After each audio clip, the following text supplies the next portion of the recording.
కొంతమంది ఏం చేశారట చెప్పండి? ఆ అంచెవాండర్ వచ్చి ప్రకటన చేస్తున్నప్పుడు, come let us celebrate Passover. That means let us remember God, let us remember God's goodness, let us remember God's faithfulness, let us bow down before him and worship the Lord for what God has done in our lives. మన జీవితాల్లో దేవుడు చేసిన మేలును జ్ఞాపకం చేసుకుని ఆయనకు స్తుతులు చెల్లిద్దాము, ఆయనకు మహిమ చెల్లిద్దాం రండి అని చెప్పినప్పుడట చాలా మంది ఆ మాటలు విని ఏం చేశారట? ఎగతాళి చేశారట. అపహాస్యం చేసే గుంపు. దేవుని సువార్త ప్రకటించబడే ప్రతి ఒక్కరు కూడా ఈ రెండిట్లో ఏదో ఒక విధంగా స్పందిస్తూనే ఉంటారు. ఒకటి, దేవుని వైపు దీన మనసు కలిగి తిరగడమా, లేదా అపహాస్యంతో ఇష్టానుసారం మాట్లాడడమా. ఏ గుంపుకు చెందినోనేవో. నేను ఎప్పుడు దేవుని వాక్యాన్ని అపహసించలేదని అంటున్నావా? ఆయన వాక్యానికి లోబడకపోవడమే చెప్పండి దేవునికి ఏం చేయడం? అపహాస్యం చేయడం. ఆయన అపహాస్యం, ఎగతాళి చేయడం. లోకమంతా ఈ రోజున ఎగతాళి, అపహాస్యం. ఎవ్వరు దొరకరు, దేవుని బిడ్డలు ఒక్కరే. క్రైస్తవుల మీదే ఇప్పుడు అందరూ ఏంటి పేలడం, ఇష్టానుసారం నోటుకు వచ్చినట్టు మాట్లాడడం. ఎందుకంటే దేవుని బిడ్డలు ఏమన్నారు కదా, అదే ఇంకొక మతాన్ని ఇంకొక కులాలను ఎవరిని ఏమన్నా అంటే ఈ పాడికి తోలు తీసేద్దరు అందరినీ. దేవుని బిడ్డలే కాబట్టి వీళ్ళు ప్రేమతో ఉంటారు, సహనంతో ఉంటారు, క్షమాపణ మనసు కలిగి ఉంటారని ఎవరు ఎంత అంటే అంత మాట్లాడతారు దేవుని బిడ్డల మీద. ప్రపంచం ఇలా ఉంది ఈ రోజు, అంతా ఎగతాళి, అపహాస్యం. దేవుడు అంటే చాలామందికి అపహాస్యంగా ఉంది. నిజమైన దేవుడు, సజీవుడైన దేవుడు, మనిషి కోసం ప్రాణం పెట్టినవాడు, మరణాన్ని జయించి తిరిగి లేచిన మృత్యుంజయుడైన దేవుణ్ణి ఈరోజు చాలామంది అపహాస్యం చేయడం. ఆ రోజుల్లో కూడా హిజ్కియా వర్తమానికులను పంపిస్తే ఆ వర్తమానం విని కొంతమంది ఏం చేశారట?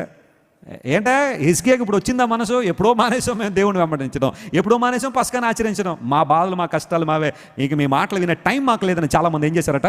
అపహాస్యం.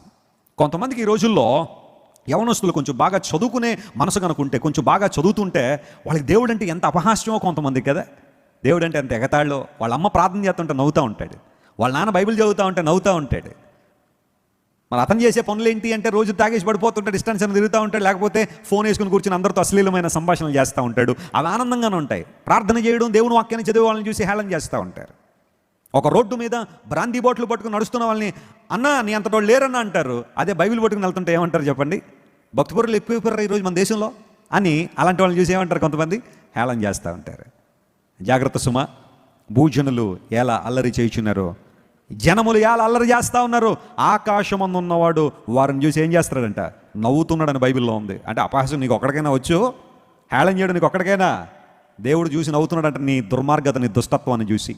అంటే అర్థం ఏంటన్నమాట? మన ఆత్మీయ తండ్రి గారు చెప్తుంటారు ఒక్కొక్కసారి, ఒక పెద్ద తలకాయ చేమ ఒకటే సామర్లగూడ రైల్వే స్టేషన్లో నిలబడి, ఈరోజు నేనన్నా ఉండాలి లేకపోతే కోరమండల్ ఎక్స్ప్రెస్ అన్నా ఉండాలందంటది. దాని తలకాయ ఎంత ఉంటుంది? మామూలు చేమల కన్నా కొంచెం పెద్ద తలకాయ. అది ప్లాట్ఫామ్ మీదకి వచ్చేసి ఈరోజు కోరమండల్ ఎక్స్ప్రెస్ని బోల్తా కొట్టించేద్దానందట. బలవంతా కూడగొట్టుకుని ఆ స్టేషన్లో నిలబడి ఉందట. కోరమండల్ ఎక్స్ప్రెస్ అంటే గంటకు 105 కిలోమీటర్లు ప్రయాణం చేస్తుంది. శతాబ్ది కానీ జనశతాబ్ది లాంటి ఎక్స్ప్రెస్లు ఏమైనా ఉంటే ఒక 120-130 కిలోమీటర్ల ప్రయాణం. పట్టాలు బాగుంటే వెళ్తాయి. పట్టాలు లేని చోట అన్నీ ఒకే స్పీడ్ వెళ్తాయి అనుకోండి. కొంచెం పట్టాలు స్ట్రాంగ్గా ఉంటే 130 కిలోమీటర్లు కూడా వెళ్ళిపోతూ ఉంటుంది ట్రైన్. యూజువల్గా ట్రైన్స్ అన్ని కూడా 90 కిలోమీటర్స్ నుండి 100 కిలోమీటర్ల స్పీడ్ ఎక్స్ప్రెస్ ట్రైన్లు వెళ్తూ ఉంటాయి. అలాంటి పరిస్థితుల్లో శతాబ్ది రైలు వస్తూ ఉంటే ఈ గండు చేమ నిలబడిందట ఆ స్టేషన్ మీద, బాగా గట్టిగా దేహం అంతా ఉబ్బించుకుని నిలబడిందట. ఎవరు అడిగారు ఏంటమ్మా ఆ ఫీట్లు ఏంటి సంగతి అంటే, ఈరోజు శతాబ్ది ఎక్స్ప్రెస్ని ఏం చేస్తాను నేను? పడేస్తారా. ఆఖరికి ఇంకా కిలోమీటర్ల దూరంలో ఉండగా నీ తెలిపి 3 కిలోమీటర్ అవతల పడిపోయిందట ఆ వైబ్రేషన్కి. ఎవరి మీద నీ ప్రతాపం? నీకు అధికారం ఉంటే ఉండుండొచ్చు, డబ్బు ఉంటే ఉండుండొచ్చు, లేకపోతే సమాజంలో పెద్ద వ్యక్తిగా నువ్వు చలామణి అవ్వచ్చు, కానీ దేవుడితో మాత్రం పెట్టుకోదు ఎప్పుడు కూడా. దేవుని బిడ్డల మీద అపహాస్యంగా మాట్లాడదు ఎప్పుడు కూడా. దేవుని బిడ్డలు మౌనంగా ఉన్నారని చెప్పి కొంతమంది నోటికి వచ్చినట్టు మాట్లాడుతున్న ఈ రోజున దేవుని బిడ్డలు మౌనంగా ఉంటారేమో, కానీ వారి దేవుడు మాత్రం మౌనంగా ఉండడో. ఆయన రంగంలో దిగాడంటే ఇబ్బందులే కొంతమందికి. దేవుని బిడ్డ అందరి కోసం ప్రార్థన చేస్తారు, అందరి శ్రేయస్సు కోసం ప్రార్థన చేస్తారు, దేశం బాగుపడాలని, రాష్ట్రం బాగుపడాలని, అధికారులు బాగుపడాలని ప్రార్థన చేస్తారు దేవుని బిడ్డలో. దేవుని బిడ్డల ప్రేమను అర్థం చేసుకోండి. అంతేగాని ఇంకా వాళ్ళు ఏం అంటలేదులే, ఏం అనలేరులే అని కొంతమంది ఎంతకు వస్తే అంత మాట్లాడుతున్నారా? రాజకీయాలు మాట్లాడుకోవాలంటే మాట్లాడుకోండి, ఇబ్బంది ఏమిలా.